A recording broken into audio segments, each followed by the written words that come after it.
20-point peace plan, 90% agreed, and U.S.-Ukraine security guarantees, 100% agreed. U.S.-Europe-Ukraine security guarantees, almost agreed. Military dimension, 100% agreed.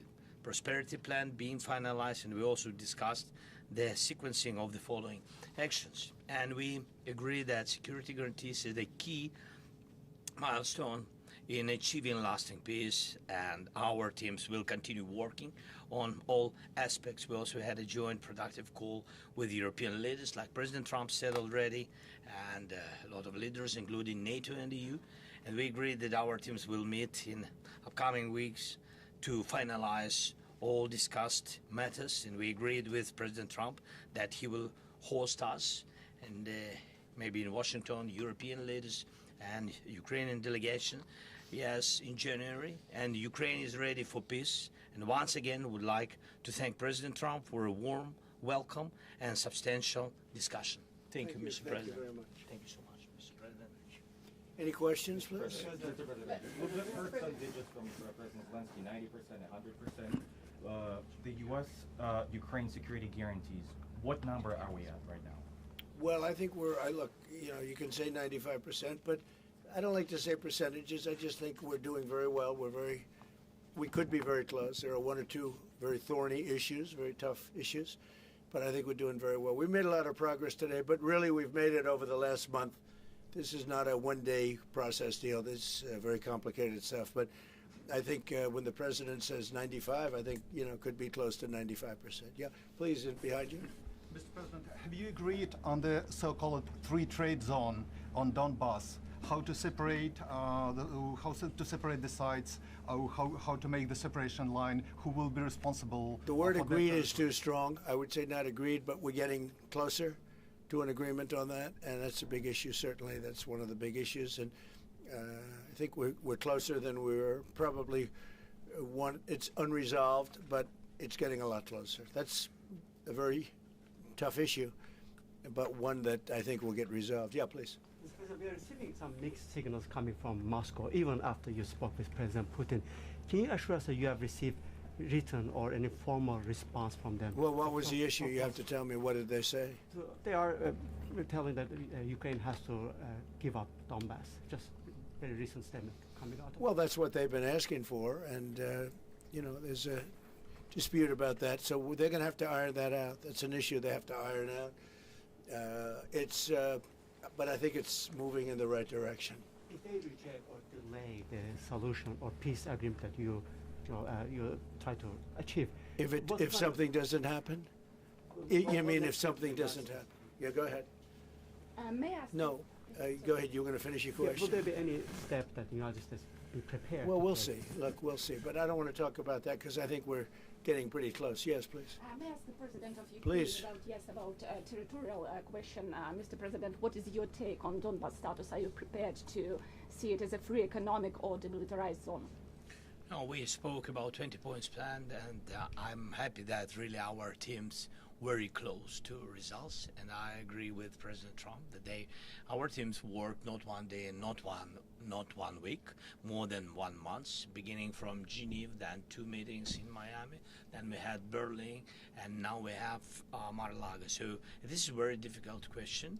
You know our position, so it's we have to respect our law and our people. We respect the territory which we control, and of course our attitude is very clear. That's why President Trump said this is a very tough question, and of course we have with Russians different positions on it. And have you discussed referendum about? No, when we speak about referendum, we spoke that it's one of the key. We can have referendum on any kind of points of this plan. I said that we can use referendum like for the plan, or we cannot use referendum. It's one of the key. We can use, this possibility of Parliament to vote according to the law or to have referendum. Doesn't matter. This referendum, if the plan will be very difficult for our society, very difficult, of course our society has to choose and has to vote, because it's their land, the land not of one person, it's the land of our nation for a lot of generations. They'll probably have to get their plan approved by Parliament or by referendum of the people. You would think that they want, I know they had a poll that it's 91% in favor of ending this war. So they want to end it like everybody wants. Russia wants it ended. Everybody wants it ended. So, and we want it ended. I want it ended because I don't want to see so many people dying. We're losing, massive numbers of people. The biggest by far since World War II. So we want to see it ended. Absolutely. President Yes. Trump, you said at the top that you plan to speak again tomorrow. Is that correct? I might. I mean, it depends on what happens tomorrow. If there's an additional something to add, otherwise there's no reason to. We're in the process. Jared and Steve are working very hard to get something done. And if there's something that comes up, I'd speak. But otherwise, I don't think there's any reason to. In your mind, sir, what are the thorniest issues still unresolved after the? Well, I today? think the land you're talking about. Some of that land has been taken.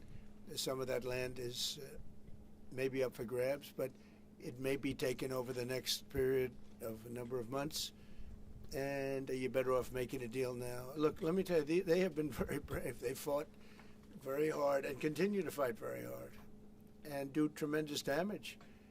But Russia would like to see it end, and Ukraine would like to see it. And I think it's time to end. And a lot of very brave people, a lot of people that are dead right now, unfortunately, because I've said, and nobody's disputed it, that if the election weren't rigged and stolen, 2020, you wouldn't have had this war. It would have never happened. And it didn't happen for 4 years. Never was even thought to happen. And I spoke with President Putin. I got along with him very well, despite the Russia hoax, which was a total hoax. He used to say, what is going on over there? But it was a total hoax, as he knew and as I knew. But I spoke to him, and we'd talk about Ukraine. I've said it before. It was the apple of his eye, but he wasn't going to do anything about it. He didn't do anything about it until I was gone, and then a lot of really bad statements were made by people, by a lot of people, I guess, but by a certain president that we had who was a disaster. Mr. Yes. President, do you anticipate going to Ukraine if you can get to an agreement? And I know I'd you have no said problem earlier, with doing it. I have no problem with doing it. Don't anticipate it. Would like to get the deal done and not necessarily have to go. I've offered to go and speak to their parliament, and if that would help. I don't know if that would help. I think it would probably help, but I don't even know if that's. You're welcome. Yeah, no, I know. Always. So I'm not sure that it would be really necessary, but if it would help save 25,000 lives a month or whatever it may be, I would certainly be willing to do that. Yeah, please. No, behind you. And how about Where are you from? from Ukraine? Good, I had a feeling. Public broadcaster. Good. And how about Zaporizhzhia nuclear plant? Have you discussed this question? On what? Zaporizhzhia nuclear plant. Yeah, we discussed that at length today. As you know, it's in pretty good shape. It can start up immediately, almost immediately. And it's one of the things I discussed with President Putin. And they were talking about the nuclear plant. It's probably the biggest in the world, just about the biggest anywhere in the world. Can you believe that? And President Putin's actually working with Ukraine on getting it open. He's been very good in that sense. He wants to see that open. And he hasn't hit it with missiles, hasn't hit it with anything. It's a big danger to do that for everybody. But they're working together to try and get it. It can open very quickly. It's in pretty good shape. And the people there have been there for years. The people there running it. They have 5,000 people in that plant. Can you believe it? I learned that today. 5,000 people. It's the biggest plant of its kind in the world. And they're working together to get it open. They could maybe get it open quickly. That's a big step when he's not bombing that plant. It's a big step. Mr. President, in the readout from Moscow, they talked about the creation of some working groups.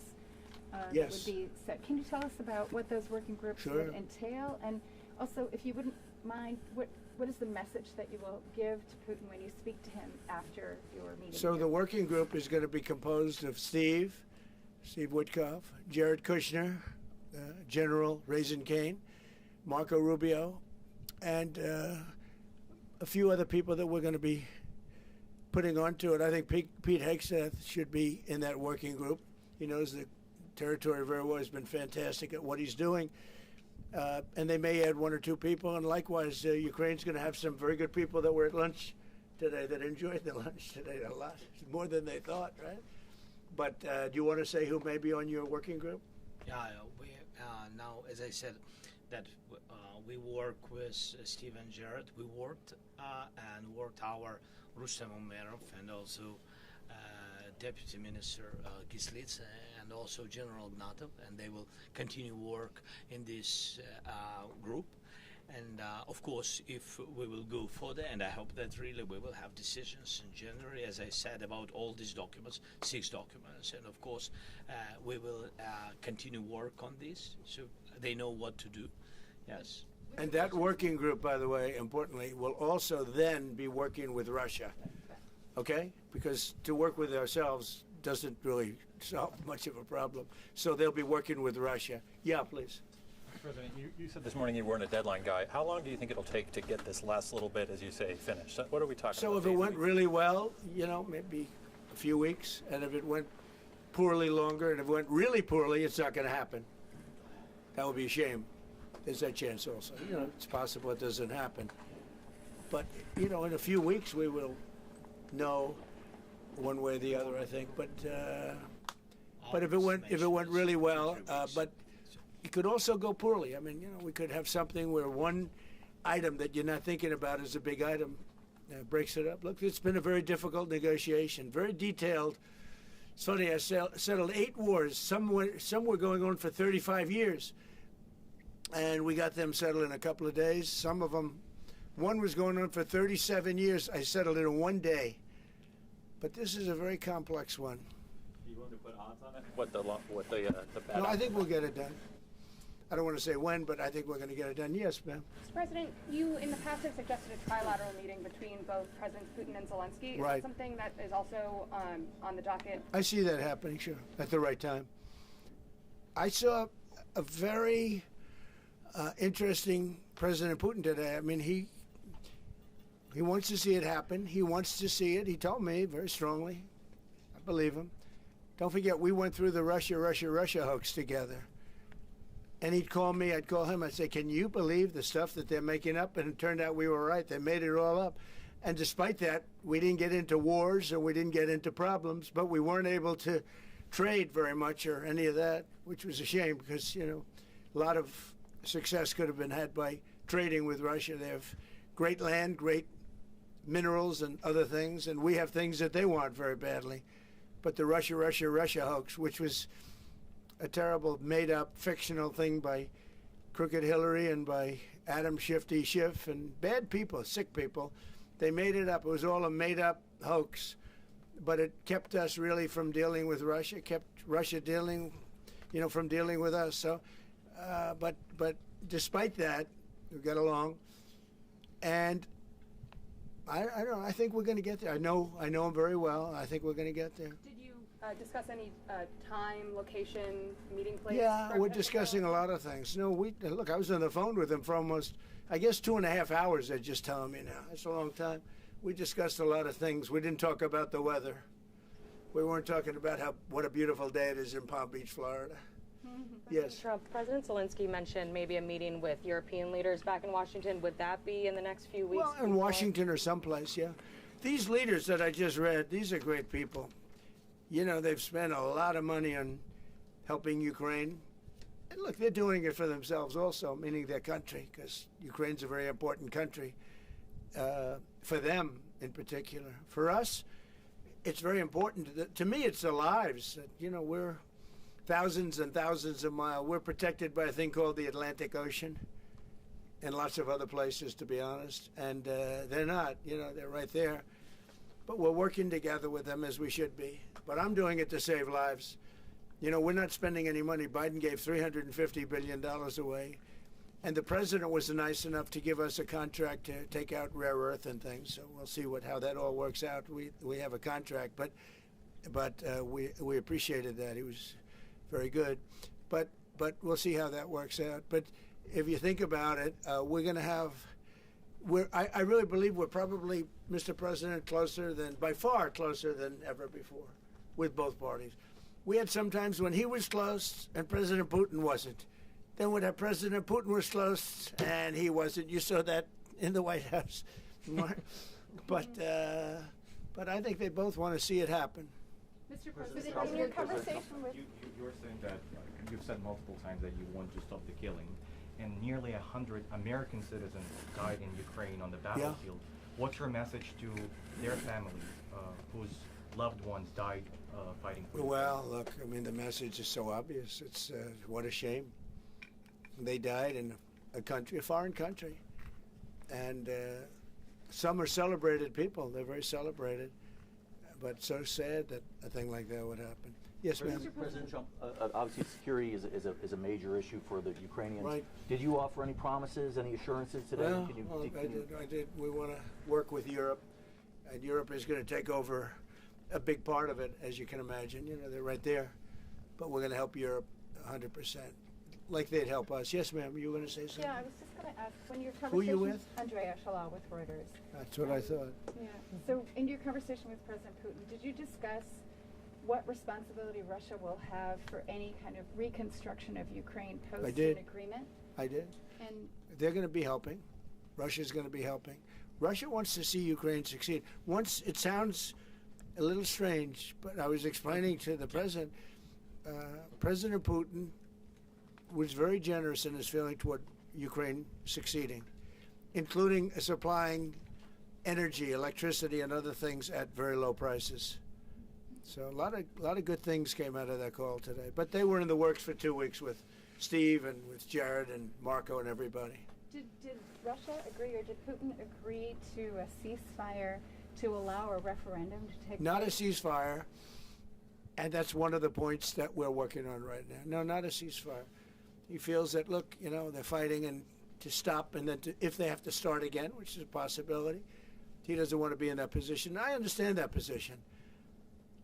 The president feels strongly about that or something, but I think we're finding ways that we can get around that. But I understand President Putin from that standpoint. You know, you have to understand the other side. And, you know, I'm on the side of peace. I'm on the side of stopping the war. So, but I think that's a problem that's going to get solved. Yeah. Would people who live outside of Ukrainians who fled during the war be allowed to participate in the referendum? What do you mean, people where live? The people that left. refugees who people, fled to we Poland have, and Germany. if we speak about the people who are abroad, who are not on the territory of Ukraine, you mean that in Poland, in Germany, we have millions of people. Yeah, they have a referendum in the same of elections, in the same way how people come and vote. They have rights for this, and of course they have to come. That's why if we will come to referendum, yes, if we will come to such decision, people need infrastructure for this, and it's not simple. And that's why we spoke about it. It can't be in one day, very quickly. It's difficult because we need infrastructure. When you have millions of people, you have to build it in Europe, mostly in Europe for today. President Trump, I know you sound an optimistic note here, but what happens in a few weeks if things sputter? What are you prepared to do? They keep fighting, and they keep dying. No good. But if things don't happen, they keep fighting, and they keep dying. And we don't want that to happen. He doesn't want it to happen. President Putin doesn't want it to happen either. Okay? Thank you very much, everybody. Thank you. Appreciate it. Thank Great. you, sir. Thank you. Thank you, sir. Thank you. And thanks for lunch. I don't know. Was it a good lunch? Yes, sir. There's no lunch. He walked in. He said, "This place is gorgeous." I don't think he wants to go to the White House anymore. That's the problem. I'm ready to go to the White House. I know. It is. The White House is a very special place, and so is this. I hope you enjoyed it. Thank you very much. Thank you, sir. Thank you, sir. Thank you. Thank you. Good question you asked. Thank you. Thank you very much. Thank you very much. Thank you.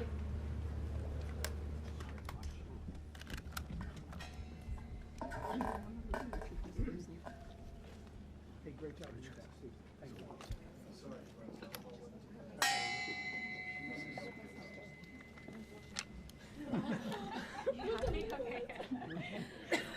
No, I just went into our office. All right, hey, you're good to go that way. Thanks, everyone. Thank you, guys.